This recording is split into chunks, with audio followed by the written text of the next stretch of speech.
ছাত্র দলের সভাপতি সহ প্রতিনিধি দল এসেছিলেন। তাদের মূলত তিনটি তাদের উদ্বেগ জানাতে।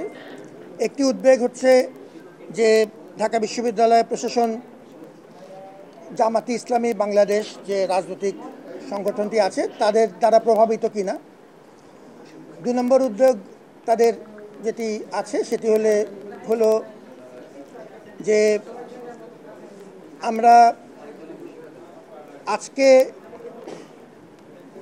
তাদের একটি তথ্য যে আজকে সারাদিন সকাল থেকেই তাদের বক্তব্য অনুযায়ী আমাদের গেটের বাইরে আমাদের যে প্রবেশ পথগুলো আছে তার বাইরে জামাতের কর্মীদের জনসমাগম হচ্ছে, আমরা এই সম্পর্কে অবগত আছি কিনা ইত্যাদি, এবং প্রয়োজনীয় ব্যবস্থা নিয়েছি কিনা। এবং তৃতীয় উদ্যোগ ছিল যে এই ইলেকশনে কোনো ইঞ্জিনিয়ারিংয়ের সম্ভাবনা যদি থাকে তাহলে তারা সে ইলেকশন ইঞ্জিনিয়ারিংয়ের ব্যাপার যদি থেকে থাকে।